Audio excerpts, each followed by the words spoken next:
Okay, so this problem is looking at a shipping company who's using a ramp to transport some objects from a warehouse to a truck. Okay, this ramp has an efficiency of 58% and a mechanical advantage of 6. So let's just jump into how to solve A and B. So A, we're looking at how much force is required to push the 450 kilogram package up the ramp. So we're looking for force in, because it's asking for the force required. So force in, and what we know is the mechanical advantage, and we know the mass, that's M. Okay, so going back to the mechanical advantage formula, MA equals force out divided by force in. Well, we know that, it's 6. We don't know that, but we can find it, and then that's what we're looking for. Okay. So we can go ahead and just rearrange this, and get rid of that. Rearrange this so we're solving for force in. That's force in equals force out divided by mechanical advantage. Alright. Which we don't know the force out yet. Mechanical advantage is 6. Let's find force out.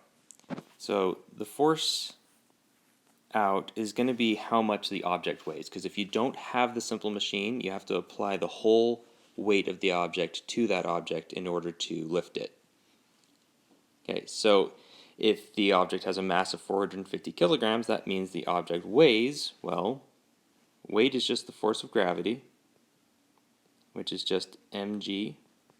So here we have 450 kilograms times 9.8 meters per second squared, which gives us a weight of 4,410 newtons. Alright, so we can plug that in up here. 4,410 newtons, which gives us an input force of 735 newtons. Okay, that's our answer. That's the answer to part A. How much force is required? 735 newtons. Alright, let's go ahead and look at part B. So how high is the ramp? So I'm going to just draw a quick ramp here. This was 12 meters, and this is the unknown, right?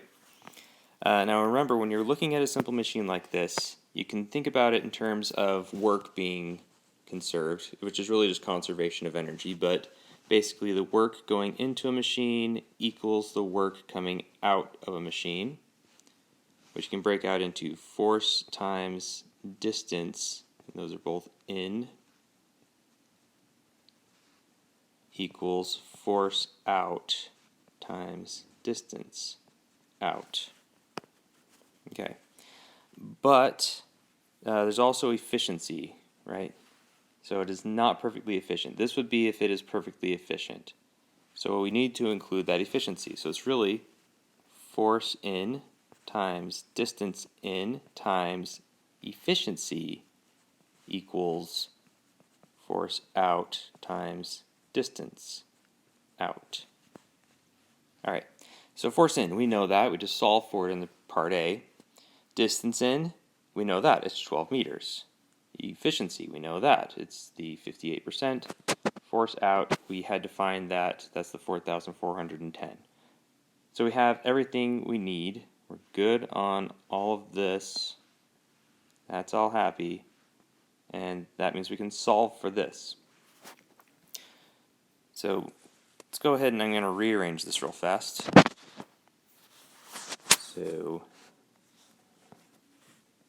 D out equals force in times distance in times efficiency divided by force out. Okay, plug in our numbers. Force in was the 753 newtons. Distance in was 12 meters. Efficiency is 58%, but we write that in the decimal form, 0.58, divided by our F out, which was 4,410. And if you run all those numbers through a calculator, you get an output distance of 1.16 meters. And that is our answer to part B. Okay, hopefully this was helpful.